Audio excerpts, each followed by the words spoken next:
Charan! So dumating na nga yung parcel galing sa Santa Ana, Bulacan. Check natin. Sir Tulibas.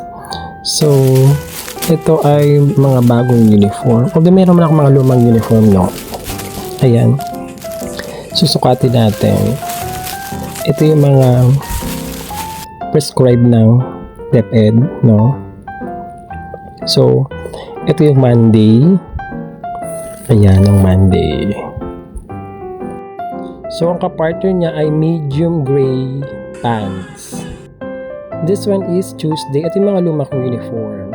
Ayan. So, palit tayo ngayon. Lahat yan extra small kasi gusto ko fit sa akin. So, evergreen fog naman ang pants ng Tuesday at saka Thursday, neutral gray. Pwede kang gumamit ng neutral gray at saka evergreen fog. Pag Tuesday, Holy Tuesday at saka Monday, Thursday.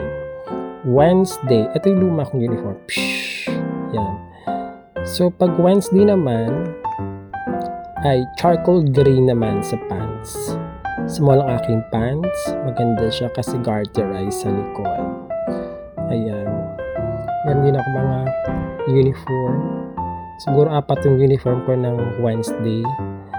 Ayan. Thank you so much. Visit lang kayo sa Real Fit Garments Factoring at Santa Maria, Bulacan. Bye!